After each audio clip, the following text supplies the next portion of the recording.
ये चुनाव चल रहा है या फिर कि मजाक चल रहा है? मतलब हद पार हो चुकी है। वोटिंग बाद में शुरू होती है, खेला पहले ही शुरू हो जाता है।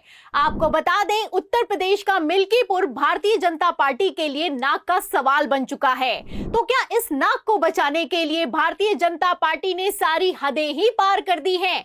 आपको बता दें, खबर निकलकर सामने आ रही है, बूथ कैप्चरिंग चल रही है, फर्जी मतदान चल रहा है, मुसलमानों को वोट डालने से रोका जा रहा है। एक तरफ खबरें निकलकर सामने आई है, वहीं दूसरी तरफ अखिलेश यादव ने तो एसएसपी को रंगे हाथों पकड़ लिया है। जी हां, कोई छोटा मोटा अफसर नहीं बल्कि एसएसपी को रंगे हाथ पोलिंग बूथ पर पकड़ा गया है। अब इसके बाद से तो बवाल खड़ा हो गया है। तो फिलहाल सपा ने क्या एक्शन लिया है, चुनाव आयोग ने क्या रिएक्शन दिया है और राजीव कुमार ने इन सब पर क्या सफाई दी है, आपको बयानों समेत खबरें दिखाएंगे। और कैसे चुनाव आयोग ने भी सख्त एक्शन लेते हुए कैसे तत्काल प्रभाव से पाबंदी लगा दी है, उस पर भी आएंगे। लेकिन उसके पहले आप बिग ब्रेकिंग देखिए, खबर आप देखिए वन इंडिया की। देखिए, इसमें लिखा हुआ है कि मिल्कीपुर उपचुनाव, ईवीएम पर बवाल, एजेंट से मारपीट। तो आप देख सकते हैं, कई जगह ईवीएम खराब है, कई जगह वोट डालने नहीं दिया जा रहा है, एजेंट से मारपीट हो रही है, सपा के नेताओं को गिरफ्तार किया जा रहा है। ये हाल हो चुका है मिल्कीपुर का। आपको बता दें, इन सब के बीच अखिलेश यादव ने एक तस्वीर को ट्विटर अकाउंट पर शेयर किया है और जैसे ही उन्होंने इस तस्वीर को साझा किया है, पूरा का पूरा खेल एक्सपोज होता हुआ नजर आ रहा है। आप देख सकते हैं, अखिलेश यादव तस्वीर को शेयर करते हुए साफ लिखते हैं कि चुनाव आयोग को तुरंत इस पर तत्काल प्रभाव से संज्ञान लेना चाहिए। अयोध्या की पुलिस मिल्कीपुर में मतदाताओं के आईडी कार्ड चेक कर रही है, जिसमें पुलिस के बड़े अधिकारी भी शामिल हैं। ये अप्रत्यक्ष रूप से मतदाताओं में भय उत्पन्न करके मतदान को प्रभावित करने का अलोकतांत्रिक काम चल रहा है। तो आप देख सकते हैं कि किस तरीके से अपराध किया जा रहा है, खुलेआम किया जा रहा है, कथित तौर पर लोकतंत्र की हत्या की जा रही है। लेकिन चुनाव आयोग तो इतना निकम्मा हो चुका है कि एक्शन लेना तो दूर की बात है, इस पर अभी तक किसी तरह का कोई जवाब भी नहीं निकलकर सामने आया है। आपको बता दें, अगर मिल्कीपुर की बात की जाए तो मिल्कीपुर भारतीय जनता पार्टी के लिए साख का सवाल बन चुका है। इसीलिए चुनाव से ठीक पहले मिल्कीपुर के उपचुनाव में 12 कंपनी अर्धसैनिक बल और 1000 पुलिसकर्मी तैनात किए गए हैं। छोटा सा विधानसभा क्षेत्र है, लेकिन आप देख सकते हैं कि कितनी भारी तादाद में फोर्स लगाई गई है। अब ये फोर्स क्यों लगाई गई है, पूरा का पूरा खेल एक्सपोज होता हुआ नजर आ रहा है। आपको बता दें, अयोध्या के सांसद हैं अवधेश प्रसाद, उनकी तरफ से भी बयान निकलकर सामने आया है कि मिल्कीपुर में भाजपा वोटरों को धमका रही है। सपा ने कहा है कि रेड कार्ड थमाए जा रहे हैं। तो आप देख सकते हैं कि पोलिंग बूथों से किस तरीके से एजेंट्स को बाहर किया जा रहा है और धड़ल्ले से धांधली की खबरें निकलकर सामने आ रही हैं।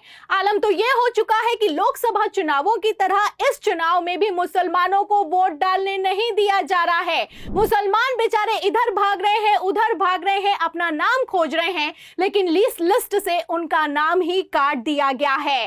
फिलहाल तस्वीरें ये भी निकलकर सामने आ रही है कि पोलिंग बूथों पर भारतीय जनता पार्टी का झंडा लगा दिया गया है। तस्वीरें आप देख सकते हैं, यहां पर भारतीय जनता पार्टी के कार्यकर्ता भी मौजूद है, झंडा भी लगा दिया गया है, भगवा लहराया जा रहा है। तो अब ये पोलिंग बूथों का हाल हो चुका है, तो चुनाव आखिर कैसे चल रहा होगा मिल्कीपुर में, आप अंदाजा लगा सकते हैं। फिलहाल समाजवादी पार्टी ने साफ कह दिया है, 20 से ज्यादा चुनाव आयोग से शिकायतें कर दी हैं और कहना है कि बूथ कैप्चरिंग चल रही है, फर्जी वोटिंग चल रही है, सपा के एजेंट्स को हटाया जा रहा है, रेड कार्ड थमाया जा रहा है। अब इन्हीं सभी सवालों को लेकर जब मुख्य चुनाव आयुक्त राजीव कुमार से सवाल किया गया, तो उन्होंने दिल्ली के चुनावों में वोट डालने जब पहुंचे थे तो क्या जवाब दिया है, बयान सुनिए। करीब 1.5 लाख से ऊपर लोग इस बूथ में लगे, इन कार्यों में लगे हुए हैं। हर बूथ पे आपने देखा 4-5 कर्मी बैठे हुए हैं अंदर में, विभिन्न विभागों के हैं, बिल्कुल निष्पक्ष हैं।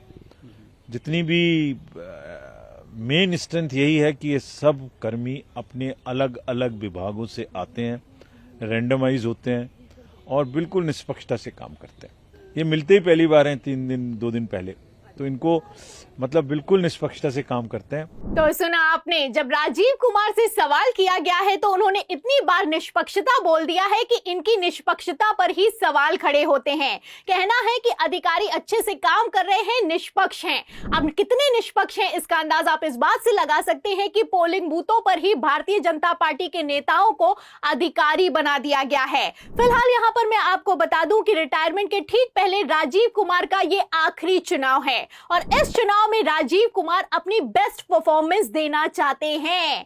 ऐसे हालातों में सवाल यह खड़ा होता है कि क्या मिल्कीपुर का चुनाव भारतीय जनता पार्टी को जिताने के लिए कुछ भी चल रहा है। फिलहाल मैं आपको बता दूं, चुनाव आयोग चारों तरफ से खेला कर रहा है। एक तरफ मिल्कीपुर में क्या चल रहा है आप तस्वीरें देख सकते हैं, वहीं दूसरी तरफ 6:30 बजे तक के लिए एग्जिट पोल पर भी पाबंदी लगा दी गई है। खबर निकलकर सामने आई है कि चुनाव आयोग ने सख्त निर्देश दिए हैं कि 6:30 बजे तक किसी तरह का कोई एग्जिट पोल जारी नहीं किया जाएगा।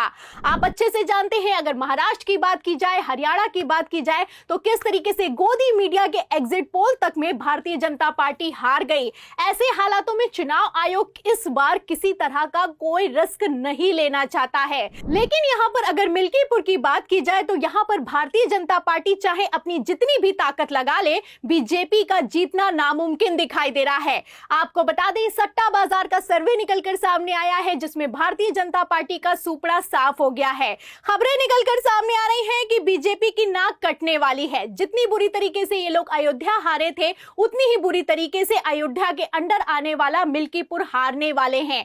आप देख भी सकते हैं, हमने अपने चैनल पर दर्शकों से सवाल भी किया है कि कौन जीतेगा मिल्कीपुर चुनाव, तो इस पर 94% से ज्यादा लोगों का कहना है कि समाजवादी पार्टी जीतने वाली है। तो मिल्कीपुर चुनाव भारतीय जनता पार्टी के लिए फंस गया है। अब ऐसे में सवाल यह खड़ा होता है कि अगर मिल्कीपुर चुनाव योगी आदित्यनाथ हार गए तो विधानसभा चुनावों में क्या होने वाला है। पहले ये लोग घोसी का उपचुनाव हार गए जो कि लोकसभा चुनावों के तुरंत बाद हुआ था। अब ऐसे में योगी के मिल्कीपुर मिशन का क्या होगा, आपको क्या लगता है? आपकी क्या राय है इस चुनाव पर, भारतीय जनता पार्टी की हालत पर और चुनाव आयोग के खेल पर? क्या पूरा का पूरा सिस्टम लगाने के बाद भी बीजेपी इस चुनाव को जीत पाएगी? इस सवाल के जवाब में इस पूरी खबर पर आपकी जो भी राय है हमें कमेंट बॉक्स में जरूर लिखें। वीडियो को ज्यादा से ज्यादा शेयर करें ताकि सच्चाई दूसरों तक पहुंच सके। हमारे चैनल को लाइक करें, सब्सक्राइब करें, ज्वाइन करें। फिर मिलती हूं अगली खबर के साथ, तब तक के लिए धन्यवाद।